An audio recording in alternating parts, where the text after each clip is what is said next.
So, good morning student, myself Samir Khan. I welcome you in Sunrise Education Academy Samdari.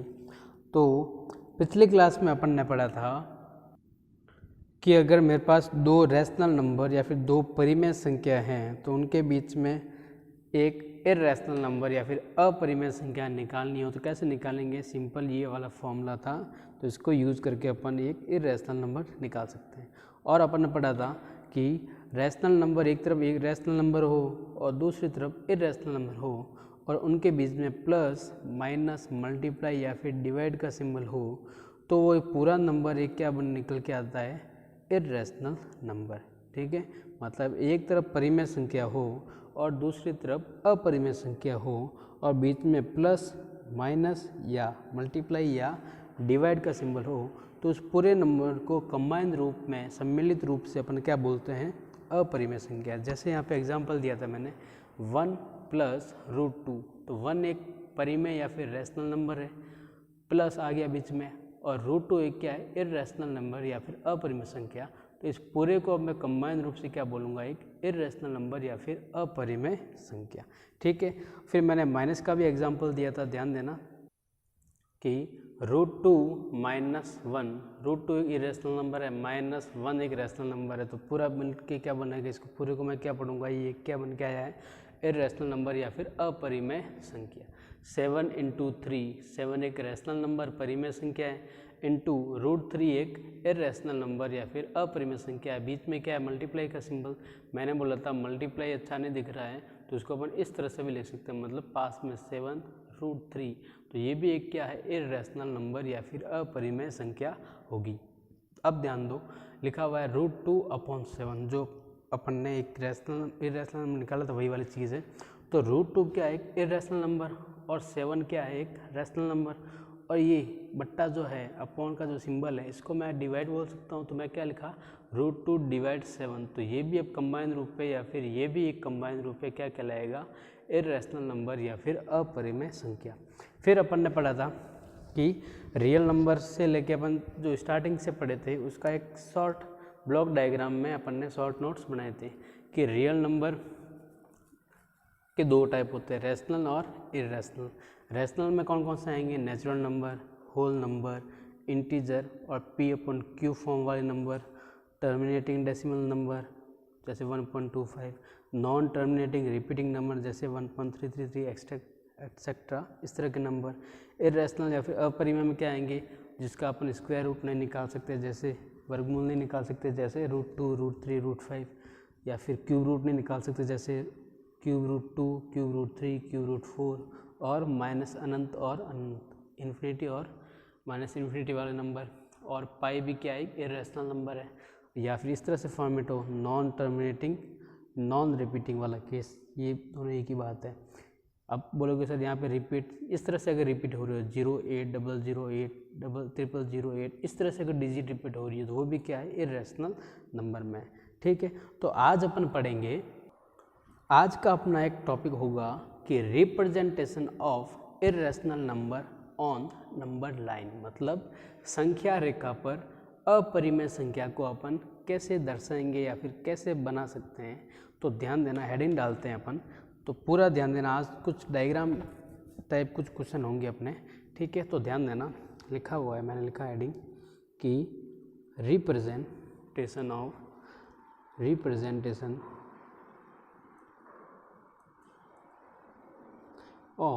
Irrational number on number line, मतलब अपरिमेय संख्या का संख्या रेखा पर निरूपण, अपरिमेय संख्या का संख्या रेखा पर निरूपण। अपरिमेय संख्या को अपन संख्या रेखा पर कैसे दर्शा सकते हैं, इसके बारे में आज अपन डिस्कस करेंगे। ठीक है, तो उससे पहले जो एक चीज़ टर्म यूज होगी वो यूज होगी पाइथागोरस थ्योरम। पाइथागोरस प्रमेय। ये अपने 8th क्लास में भी मैंने आपको पढ़ाई थी, ठीक है। तो वही है सिंपल, वापस एक बार अपन रिवाइज कर लेते हैं। पाइथागोरस थ्योरम होती क्या है, ध्यान देना। इसमें एक समकोण त्रिभुज या फिर रेक्टेंगल का यूज करते हैं अपन। किसका यूज करते हैं? समकोण त्रिभुज या फिर रेक्टेंगल का यूज करते हैं।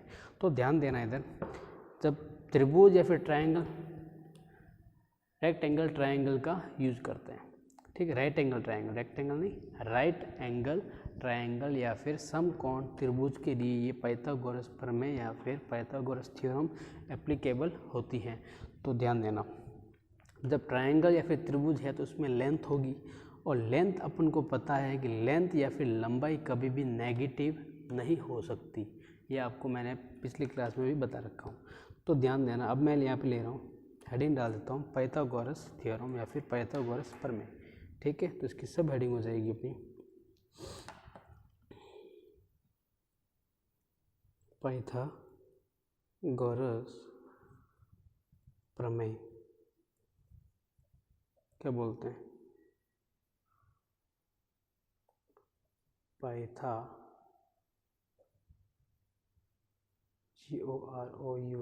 गोरस थ्योरम, ठीक है।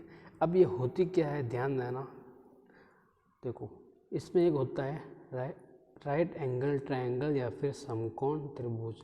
समकोण त्रिभुज क्या होता है या फिर राइट एंगल ट्रायंगल क्या होता है, आपको पता है कि ऐसा त्रिभुज जिसका एक कोण क्या हो 90 डिग्री, एक एंगल क्या हो 90 डिग्री हो, उसको अपन क्या बोलते हैं? समकोण त्रिभुज या फिर राइट एंगल ट्रायंगल। अब मैंने नाम दे दिया इसको ए, इसको बी, इसको सी, ठीक है। अब ये जो होता है ये वाला, इसको अपन बोलते हैं बेस। जो नीचे जो बना होता है उसको बोलते हैं बेस या फिर आधार। क्या बोलते हैं? आधार। इंग्लिश में बोलते हैं इसको बेस, ठीक है। और 90 डिग्री के जस्ट सामने जो होता है उसको बोलते हैं कर्ण। इंग्लिश में बोलते हैं हाइपोटेनियस। 90 डिग्री एंगल के जस्ट सामने वाली जो लेंथ होती है उसको क्या बोलते हैं? कर्ण। क्या बोलते हैं? कर्ण। इंग्लिश में बोलते हैं हाइपोटेनियस, ठीक है। और एक चीज़ और होती है लंब, जिसको इंग्लिश में बोलते हैं परपेंडिकुलर। परपेंडिकुलर आपको पता है हमेशा 90 डिग्री से 90 डिग्री या फिर 90 डिग्री बनता है। तो ये वाली जो लेंथ होगी ये वाली, इसको बोलते हैं लंब। क्या बोलते हैं? लंब, ठीक है। इंग्लिश में बोलते हैं परपेंडिकुलर, परपेंडिकुलर, ठीक है। तो वापस से देख लो, ये होता है बेस, नीचे वाला 90 डिग्री के जस्ट सामने वाली लेंथ होती है कर्ण या फिर हाइपोटेनियस, और एक क्या बच गया? लंब। इसको इंग्लिश में बोलते हैं परपेंडिकुलर। तो पाइथागोरस थ्योरम क्या कहती है? पाइथागोरस थ्योरम कहती है कि हाइपोटेनियस का स्क्वायर मतलब कर्ण का स्क्वायर बराबर होता है आधार का स्क्वायर प्लस लंब के स्क्वायर के। मतलब इस लेंथ का अगर मैं स्क्वायर करूं तो वो किसके इक्वल आएगा? वो आएगा AB का स्क्वायर प्लस BC का स्क्वायर। तो यहाँ पे पाइथागोरस थ्योरम ये कहती है, तो यहाँ लिख देंगे कि अकॉर्डिंग टू पाइथागोरस। पाइथागोरस एक साइंटिस्ट थे, ठीक है, गणितज्ञ थे, जिन्होंने ये थ्योरम दी थी, ठीक है। उन्होंने क्या बोला था? उन्होंने ये बोला था हाइपोटेनस को अपन H से लिख सकते हैं, शॉर्ट में अगर लिखना चाहिए तो H, ठीक है। बेस को अपन शॉर्ट में B, और परपेंडिकुलर को शॉर्ट में P या फिर L भी बोल सकते हैं, ठीक है, लंब के लिए, ठीक है। तो ध्यान देना, मतलब पाइथागोरस के अनुसार उन्होंने क्या बोला? उन्होंने ये बोला कि कर्ण का जो स्क्वायर होता है ना, वो बराबर होता है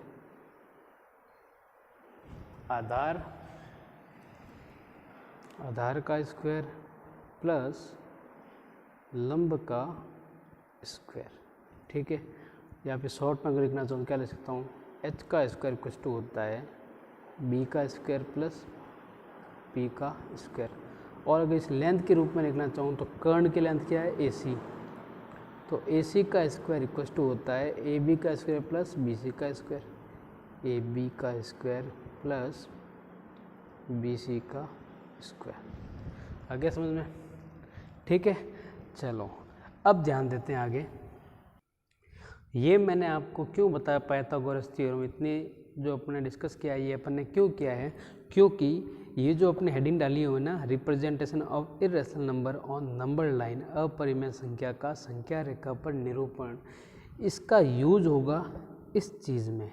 ये अगर आपको समझ में नहीं आएगा तो फिर ये आप नहीं कर पाओगे। तो ध्यान देना कैसे करेंगे। फॉर एग्जांपल लेते हैं, जैसे मान लो, अब इसी पे बेस पे कुछ एग्जांपल लेते हैं। जैसे मान लो मेरे पास हाइपोटेन्यूस है 3, ठीक है। हाइपोटेन्यूस मेरे पास कितनी है, √3 ले लो चलो, ठीक है। और बेस है मेरे पास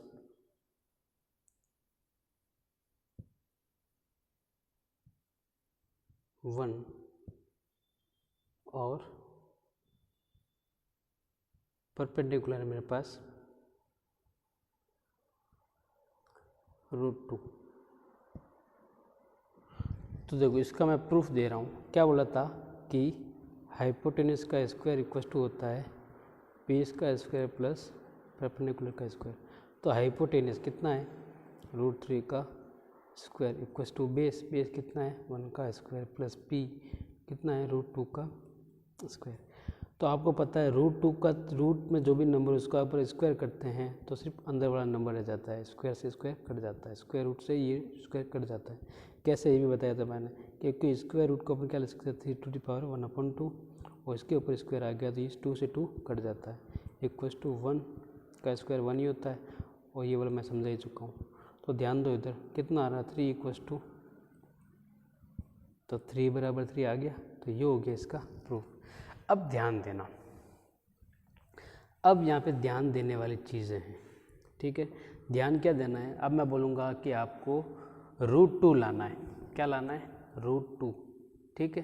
तो आप ऐसे कौन से दो नंबर का स्क्वायर रूट करोगे, स्क्वायर करके फिर ऐड करके फिर रूट करोगे कि आपको, चलो एक एग्जांपल लेते हैं। मैं बोल रहा हूँ आपके पास बेस है 1 और परपेंडिकुलर है 1, तो क्या आप हाइपोटेनियस निकाल सकते हैं, मतलब आधार भी है एक, लंब भी है एक, तो क्या आप कर्ण निकाल सकते हैं। आप बोलोगे हाँ सर हम निकाल सकते हैं, एच की वैल्यू आप निकाल सकते हो। क्यों, क्योंकि हमको पता है sir H square equal to होता है B square plus P square, ठीक है। तो बी की वैल्यू अपने पास है क्या है 1 का स्क्वायर प्लस पी की वैल्यू भी है क्या है 1 का स्क्वायर। तो यहाँ से अब निकालोगे तो क्या निकलेगा, एच स्क्वायर निकलेगा। क्या निकलेगा, एच स्क्वायर। तो एच स्क्वायर की वैल्यू कितनी आ जाएगी 1 + 1 2। ये तो सर मेरे पास 2 आया, सर आपने तो एच की वैल्यू पूछी थी, ये तो एच स्क्वायर आया। तो आपको पता है कि अगर मैं स्क्वायर रूट लूँगा, क्या लूँगा, स्क्वायर रूट लूँगा इस एच स्क्वायर का, तो यहाँ पे आ जाएगा रूट और क्या आएगा प्लस और माइनस दोनों में नंबर आते हैं। तो एच इक्वल टू यहाँ पे क्या आएगा ±√2, ठीक है। लेकिन मैंने अभी बताया था कि हाइपोटेन्यूस या फिर कर्ण जो है वो क्या होती है, एक तरह से लेंथ होती है, ट्रायंगल की क्या होती है, लेंथ होती है। और लेंथ कभी भी नेगेटिव नहीं हो सकती। तो इसलिए अपन h की वैल्यू अपन क्या लेंगे, प्लस में लेंगे, तो कि क्या आ जाएगा √2। क्या आया, √2। किसका स्क्वायर किया 1 और 1 का स्क्वायर करने पर मेरे को क्या मिला √2। अब यही कंसेप्ट जो है अपन डायग्राम बनाने में अपन यूज लेंगे। तो ध्यान देना, आगे देखना। तो सबसे पहले आपको जब इरेशनल नंबर को नंबर लाइन पर ड्रॉ करना है तो आपको कंपास की और स्केल की ज़रूरत पड़ेगी आपको, ठीक है। तो कंपास और स्केल आपके पास होना चाहिए, मेरे पास अभी नहीं है। तो अभी तो मैं रफली ऐसे हाथों से ही बता दूंगा आपको कंसेप्ट की करना कैसे है, और फिर अगले क्लास में अपन कंपास से भी करके देख लेंगे कि डायग्राम अपन कैसे बना सकते हैं, मतलब इरेशनल नंबर को नंबर लाइन पे या फिर अपरिमेय संख्या को संख्या रेखा पर अपन कैसे ड्रॉ कर सकते हैं। तो फॉर एग्जांपल के तौर पे भी देख लो, आज लिखा हुआ है कि draw root 2 on number line. ठीक है, रिप्रेजेंट करो या फिर ड्रॉ करो, एक ही बात है। तो क्या बोल रहा है कि रूट 2 को संख्या रेखा पर दर्शाइए। तो रूट 2 को अपन क्या बोलेंगे कि संख्या रेखा पर दर्शाना है। तो मैंने क्या बोला था, पाइथागोरस वाला कॉन्सेप्ट लगेगा। अब रूट 2 किससे मिल के आता है, 1 और 1 का स्क्वायर रूट करता हूँ तब मेरे पास रूट 2 आता है ना। 1 और 1 का स्क्वायर रूट करता हूँ तब मेरे को पास क्या मिलता है, रूट 2 मिलता है। तो बेसिकली h मेरे पास रूट 2 है, h मेरे पास क्या है, रूट 2। तो h रूट 2 कैसे आएगा, जब मेरे पास बेस और हाइपोटेनस क्या होगा, दोनों 1 1 होंगे, तभी मैं इसका स्क्वायर रूट जब लूँगा ऐड करके, तब मेरे पास क्या आ जाएगा, रूट 2 आ जाएगा। ठीक है, तो यहाँ पे बेसिकली h इक्वल टू है मेरे पास रूट 2, h इक्वल टू कितना है, रूट 2। तो यहाँ पे ध्यान देना, यहाँ पे बेसिकली ध्यान दे तो h इक्वल टू है मेरे पास रूट 2।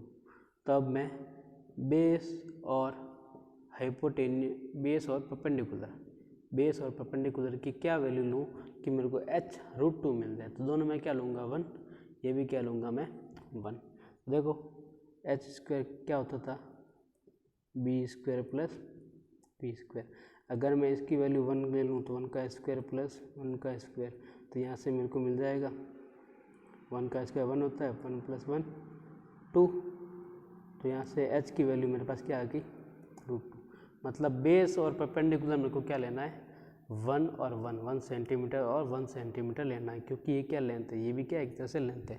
अब बात करते हैं नंबर लाइन पे अपन ड्रॉ कैसे करेंगे। तो ध्यान देना, देखो ये मान लो मैंने खींच ली नंबर लाइन,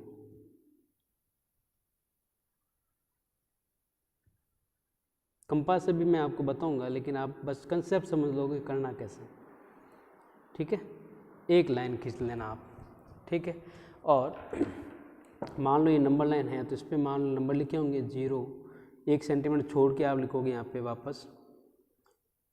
लेंथ आप माप सकते हो ना स्केल से, ये 0, फिर ये 1, ये मान लो 2 है, 1 सेंटीमीटर छोड़ के, ठीक है। 3 4 5 6 7 इस तरह आगे तक चलती रहेगी। ठीक है, ये है नंबर लाइन। अपन को यूज क्या करना है, 1 1 का यूज चाहिए। तो बेस कितना है अपना, बेस है 1, तो क्या करोगे, यहाँ से यहाँ तक एक लाइन खींचोगे यूँ, ठीक है, या फिर 1 पे रखोगे, यहाँ पे एक डॉट बना देना। 0 से लेके 1 तक की ये होगी अपना बेस, ये क्या है अपना बेस है। ठीक है, अब परपेंडिकुलर क्या बनाना है, परपेंडिकुलर। तो परपेंडिकुलर क्या होता है, 90 डिग्री होता है। क्या होता है, 90 डिग्री। परपेंडिकुलर क्या होता है, 90 डिग्री। तो इस 1 पे, इस पॉइंट पे आप क्या करोगे, 90 डिग्री एंगल बनाओगे। क्या करोगे, 90 डिग्री एंगल बनाओगे। तो कैसे बनेगा, आपकी एक सीधी लाइन आ जाएगी। कितने की लेनी, कितनी है वो भी 1 सेंटीमीटर, क्योंकि परपेंडिकुलर की लेंथ भी कितनी है, 1 सेंटीमीटर। ये भी कितना है आपका, 1 सेंटीमीटर। ठीक है, आप लेंथ के, ये लेंथ ही काम आएगी। ठीक है, तो ये तो है बेस, ये है परपेंडिकुलर। अब मेरे को रूट 2 लेंथ चाहिए। क्या चाहिए, रूट 2 लेंथ चाहिए। तो रूट 2 लेंथ कौन सी होगी, रूट 2 लेंथ कौन सी होगी। अगर मेरे पास बेस 1 सेंटीमीटर, परपेंडिकुलर 1 सेंटीमीटर, जैसे मान लो ये है मेरे पास 1, ये भी है 1, तो ये हाइपोटेनस होगा, ये कितना होगा, रूट 2 होगा। तो ये लेंथ बेसिकली क्या है, रूट 2 वाली है। तो बेसिकली यहाँ पे अगर देखा जाए तो ये वाली जो लेंथ है, ये 1 सेंटीमीटर है तुम्हारी। ठीक है, ये 1 सेंटीमीटर, ये भी आपको 1 सेंटीमीटर ही लेनी है। भले आप ज़्यादा बना देना, लेकिन फिर बाद में स्केल से 1 सेंटीमीटर तक यहाँ पे मार्क कर देना। ठीक है, फिर जहाँ पे मार्क कर दिया है, उस 0 पॉइंट को इससे आप मिलाओगे, तो ये जो लेंथ आएगी, ये आपकी आएगी रूट 2। क्या आएगी, रूट 2। अब मेरे को तो नंबर लाइन पे ड्रॉ करना है। ये तो ऊपर चला गया, यहाँ पे 0 लिखा हुआ है, 1 नंबर लाइन पे, 2 3 ये तो है। अब रूट 2 को नंबर लाइन पे कैसे करेंगे, तो कंपास का यूज होगा। अब क्या करोगे, कंपास की नोक रखोगे यहाँ पे। क्यों, क्योंकि यहाँ तक रूट 2 लेंथ चाहिए थी मेरे को, लेंथ रूट 2 यहाँ से यहाँ तक मेरे को मिल गई। अब कंपास की नोक यहाँ पे रखना, ठीक है, और पेंसिल और डिस्टेंस बढ़ना कितनी, यहाँ से लेके यहाँ तक की, यहाँ से लेके यहाँ तक, ये 1 सेंटीमीटर है, ये भी 1 सेंटीमीटर है, ठीक है। 1 सेंटीमीटर की यहाँ पे जो पॉइंट आया और इस पॉइंट को आपको मिलाना है।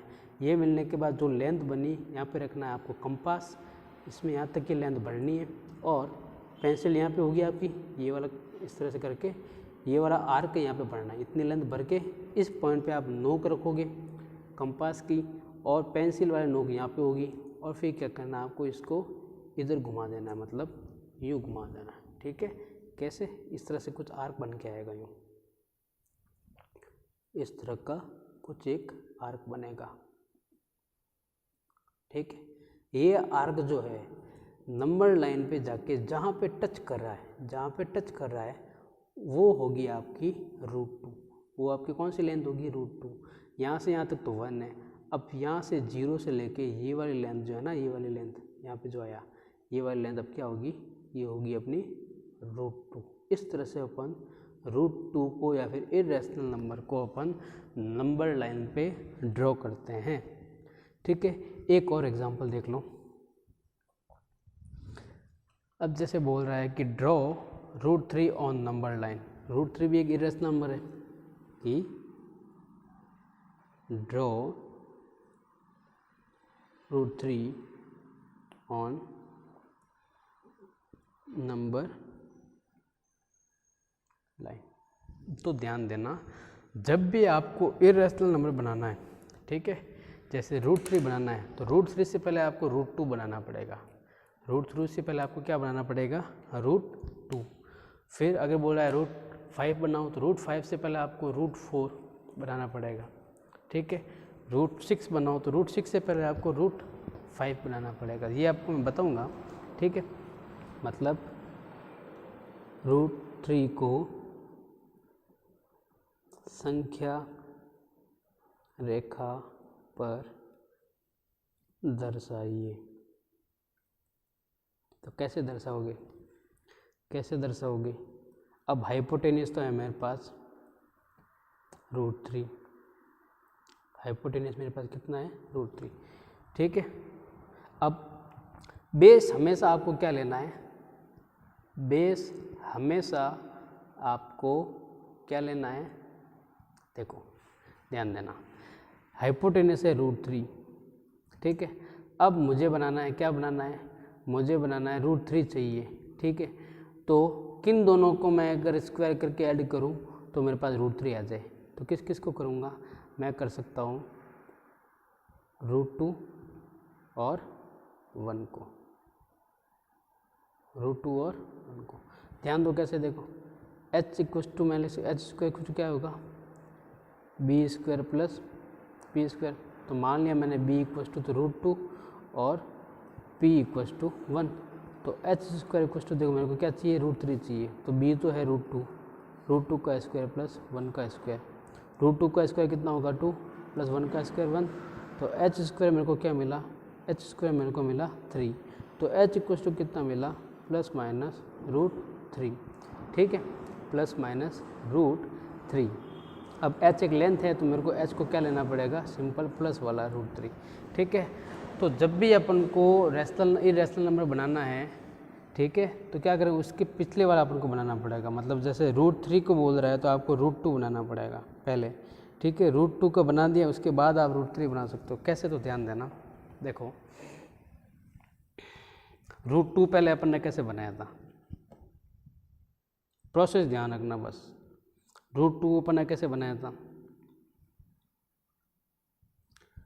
ये है 0, 1 सेंटीमीटर छोड़ा ये 1, 1 सेंटीमीटर छोड़ा ये 2, 1 सेंटीमीटर छोड़ा ये 3, 1 सेंटीमीटर छोड़ा ये 4, ठीक है। अब √2 अपन ने कैसे बनाया था, ये वाली लेंथ ली थी 1 सेंटीमीटर ली थी ना, ये 1 सेंटीमीटर, इसके ऊपर अपन ने परपेंडिकुलर खींचा था एक यूँ, ये एक परपेंडिकुलर खींच लिया। फिर परपेंडिकुलर की लेंथ भी कितनी ली थी, 1 सेंटीमीटर, तो यहाँ से अपन स्केल से माप के ये 1 सेंटीमीटर पे एक पॉइंट कर दिया। फिर क्या किया था अपन ने, इसको और इसको मिला दिया था, तो ये जो लेंथ आई थी ये कितनी आई थी अपनी √2, क्योंकि ये यहाँ से यहाँ तक 1 सेंटीमीटर है और यहाँ से यहाँ तक ये 1 सेंटीमीटर है, और ये मान लो बेसिकली बना क्या रहा है, राइट एंगल ट्रायंगल, समकोण त्रिभुज बना, तो ये वाली लेंथ कितनी आई थी √2, हाइपोटेन्यूज है कोण कितना आया था √2। अब √2 आ गया मेरे पास, √2 को तो मेरे को ड्रॉ करना आ गया, मेरे को चाहिए क्या, मेरे को तो √3 चाहिए। तो अब क्या करना है, कुछ नहीं करना है, इसको अब क्या मानना है बेस, इसको आप क्या मानोगे बेस, तो आप इसको टिल्ट भी कर सकते हो इस तरह से। ये हो गया अब मेरा बेस। अब इस पे मेरे को 1 सेंटीमीटर बनाना है। क्या बनाओगे, यहाँ पे एक 1 सेंटीमीटर का परपेंडिकुलर खींच लेना, इस पे 1 सेंटीमीटर एक परपेंडिकुलर खींच लिया, ये वाला लेंथ खींची, पूरी एक लाइन सीधी लाइन खींची जो कि 90 डिग्री बनाए, इस लाइन पे 90 डिग्री का एंगल बन गया। अब 1 सेंटीमीटर लेना है इस परपेंडिकुलर को, तो यहाँ मान लो मेरा 1 सेंटीमीटर आ रहा है, ठीक है। तो अब ये जो लेंथ होगी ना, ये वाली यहाँ से यहाँ तक, इस पॉइंट को मैं जो मिला रहा हूँ ना, ये जो लेंथ है ये अब है √3 की, कितनी की है √3 की। लेकिन ये तो हवा में है, यहाँ पे तो दिख नहीं रही, तो मैं क्या करूँ, अब यूज होगा कंपास का पॉइंट यहाँ पे रखूँगा, उसमें यहाँ तक की लेंथ भरूँगा और फिर क्या करूँगा, एक आर्क बना दूँगा। कैसे, यहाँ से यहाँ तक यूँ एक आर्क बन जाएगा। ध्यान देना, देखो यहाँ पे कंपास की नोक रखूँगा, पेंसिल में यहाँ तक भरूँगा, फिर एक आर्क काटूँगा। तो आर्क जब मैं काटूँगा तो ये कुछ इस तरह से यहाँ पे कुछ कटेगा। मेरा सही से लेंथ नहीं आ रहा क्योंकि मैं कंपास से नहीं कर रहा हूँ, तो आप जब कंपास से करोगे प्रैक्टिस करना तो आपका आ जाएगा, ठीक है। इस तरह से कुछ आएगा, 2 के आगे नहीं जाएगा, मतलब 1 पॉइंट समथिंग कुछ आएगा, यहाँ पे कुछ आएगा, ठीक है। मेरा तो हाथ से कर रहा हूँ तो मेरा आगे जा रहा है, ठीक है। आपका 1 और 2 के बीच में आएगा, ठीक है, 1 और 2 के बीच में आएगा, ठीक है। आप याद रखना कुछ वैल्यू, √2 की वैल्यू होती है 1.414 और √3 की वैल्यू होती है, √3 की होती है 1.783, ठीक है, 1.783, ठीक है। चलो ओके, तो एक बार मैं वापस आपको ये रिवीजन करा देता हूँ। मुझे लगता है आपको दिक्कत आ रही होगी, सर ये कैसे किया। तो देखो √2 बनाना है, तो √2 कब आएगा, किन दो नंबर का स्क्वायर करके मैं ऐड करूँ कि 2 आ जाए, √2 आ जाए। तो 1 और 1 का स्क्वायर किया, 1 का स्क्वायर किया, तो 1 + 1 होता है 2, 2 का स्क्वायर रूट लूँगा तो मेरे पास कितना आ जाएगा √2, ठीक है। अब √2 किससे बना, दो नंबर कौन से थे, 1 और 1। तो यहाँ पे मैंने क्या लिया, नंबर लाइन खींची, इस पर 0 1 2 3 4 कैसे स्केल से नाप के मैंने 1 सेंटीमीटर की डिस्टेंस पे नंबर लिख लिए, ठीक है। फिर बेस कितना है 1 और परपेंडिकुलर भी कितना है 1, तो मैंने बेस लिया 1 सेंटीमीटर और परपेंडिकुलर भी लिया मैंने 1 सेंटीमीटर। परपेंडिकुलर आपको क्या करना है, बेस 1 सेंटीमीटर लेके इस पर एक सिंपल सीधी लाइन खींचनी जो कि 90 डिग्री बना दे, ठीक है। और उस लेंथ को 1 सेंटीमीटर मान करके एक पॉइंट दे देना, ठीक है। जैसे मान लो ये मेरा पॉइंट है, चलो ए बी लेंथ मान लो मेरी है, ए बी लेंथ है मेरी कितनी 1 सेंटीमीटर और बी सी ये लेंथ है मेरी, ये भी 1 सेंटीमीटर। लिख लेता हूँ यहाँ पे कि ए बी = है 1 सेंटीमीटर, बी सी = भी है 1 सेंटीमीटर, मतलब बेस और परपेंडिकुलर मेरा 1 सेंटीमीटर है, ठीक है। यहाँ पे और यहाँ पे पॉइंट मिल गया मेरे को, क्योंकि यहाँ से तो मैंने स्टार्ट किया था ये 1 सेंटीमीटर का और इस पर मैंने परपेंडिकुलर डाला था ये 1 सेंटीमीटर का, ठीक है। तो इन दोनों को मैं जब ज्वाइन करूँगा तो ये बन जाएगा मेरा √2। अब मेरे को क्या करना है, इस पर पॉइंट रखना है और कंपास से यहाँ तक की डिस्टेंस बढ़नी है और एक आर्क काटना है। आर्क जो काटूंगा नंबर लाइन पे जहाँ पे टच कर रहा है वो मेरा √2 लेंथ है, तो ये मेरा क्या हो जाएगा √2। यहाँ से यहाँ तक आप मार्क कर देना, ये क्या हो जाएगी √2 वाली लेंथ हो जाएगी, ठीक है।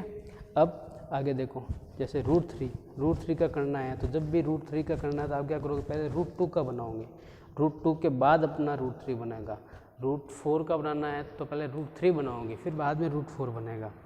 √4 तो 2 ही होता है, सिंपली यहाँ से लेके यहाँ तक की डिस्टेंस लिख देना, ये होगा 2, ठीक है। तो √3 के लिए क्या होगा, √3 किससे बन के आएगा, √2 का स्क्वायर + 1 का स्क्वायर, 2 + 1 3 होता है और 3 का स्क्वायर रूट कैसे आएगा √3, ठीक है। तो पहले क्या बनाया मैंने, पहले √2 के लिए डायग्राम बनाया, फिर बेस तो ये √2 था। अब इस पॉइंट पे मैंने क्या डाल दिया, एक परपेंडिकुलर, कितनी लेंथ का 1 सेंटीमीटर, ये लेंथ कितनी है, ये भी आपकी 1 सेंटीमीटर ही है।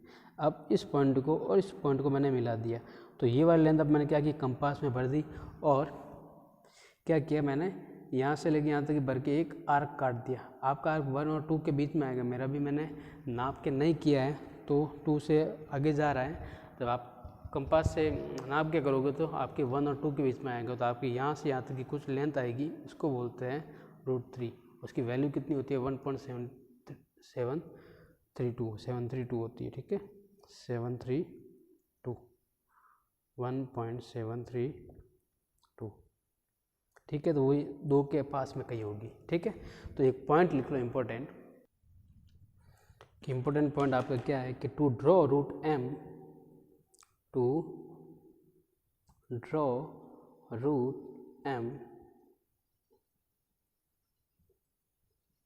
फर्स्टली ड्रॉ √m-1, मतलब √m बनाने से पहले √m-1 को बनाओ। जैसे फॉर एग्जांपल मेरे को बनाना है √3, ठीक है। तो √3 से पहले मेरे को क्या बनाना पड़ेगा, से पहले √2 बनेगा, ठीक है। अब मान लो मेरे को बनाना है √5, तो √5 से पहले मेरे को क्या बनाना पड़ेगा √4। m-1 का मतलब क्या है, अगर मेरे को √3 बनाना है तो उससे पहले मेरे को क्या बनाना है √3-1। √3-1 कितना होता है 2, तो √2 बनाना पड़ेगा। मतलब इसका मतलब यही है कि √3 से पहले √2 बनेगा, √5 से पहले √4 जो कि 2 के बराबर होता है, ठीक है, ये बनेगा, ठीक है। अपन नेक्स्ट क्लास में अच्छे से कंपास से लेके करेंगे, ठीक है, अच्छे समझ में आएगा, ठीक है। तो तब तक आप घर पे भी ट्राई करना, एग्जाम्पल कर लेना, और एक्सरसाइज 1.2 के क्वेश्चन जितने हो उतने कर लेना। वैसे यार एक्सरसाइज 1.2 का बेसिक करा दिया है, बस ये ड्राइंग वाला थोड़ा बचा था, ठीक है। तो होमवर्क में आपको क्या करना है, homework exercise 1.2 examples and question number 1, 2, 3, ठीक है। और कोई भी डाउट हो तो आप डाउट क्लास में कभी भी आके पूछ सकते हो। Okay, thank you.